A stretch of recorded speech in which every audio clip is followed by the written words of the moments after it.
Hi, I'm Randy Compton with Think-a-Lot Toys. It's a company based here in Boulder, Colorado. And we have a game called Thinkets that I'm going to tell you about. It's a game that uses miniature objects from all around the world. This little doll comes from Peru. This little masher comes from Mexico. The gemstones, they come from Brazil. This little chalice that comes from Maine. And they're all over. So what you can do with this game, which is so delightful, is play a game called What's Missing, and you can play a game called What's Your Story, you can game called What's Moved. So there's 10 different ways you can play the game, and I'm going to show you one of them, which is called What's Missing, which is one of my favorites. So if you look at all these objects here very carefully, and I'm going to take one away, and I won't give you any hints at all. So close your eyes. Okay, everybody close your eyes out there.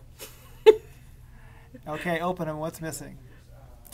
It's the doll, right? All right, so you can do this. I cheated. I forgot to close my eyes. I was filming. My daughter loved this game. You can do what's moved, and you can do 3 objects that are moved. If you've got younger kids, you can only put out 4, or if you've got adults like us at the end of a long day. What's great about this game, too, is that the kids usually beat the parents, and they love that. And actually, the parents love that, too, because they want their kids to be entertained. So it stimulates creative thinking, stimulates your memory. Another great game, which actually kids like almost more than What's Missing, is What's Your Story. And they use the objects for storytelling.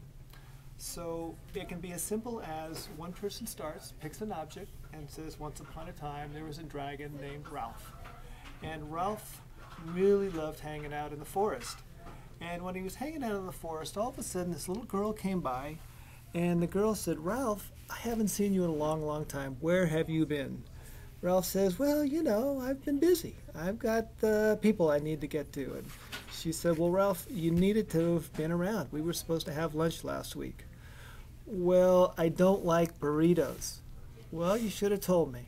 So the stories can go on. They're very wacky, and what's great about this is that it gets kids to use their imaginations, and kids actually will stimulate the imaginations of the parents or the adults, because a lot of times parents, they lose the ability to be imaginative and to be playful, and the kids will just say, "Okay, your turn, Dad," or "Your turn, Mom," and it just brings out some really fun times. You can go around in a circle. You can have one person take 5 at a time and say, "Okay, I'm going to tell a story." So the game is really about open-ended play, and it's been really successful. So I'm really happy.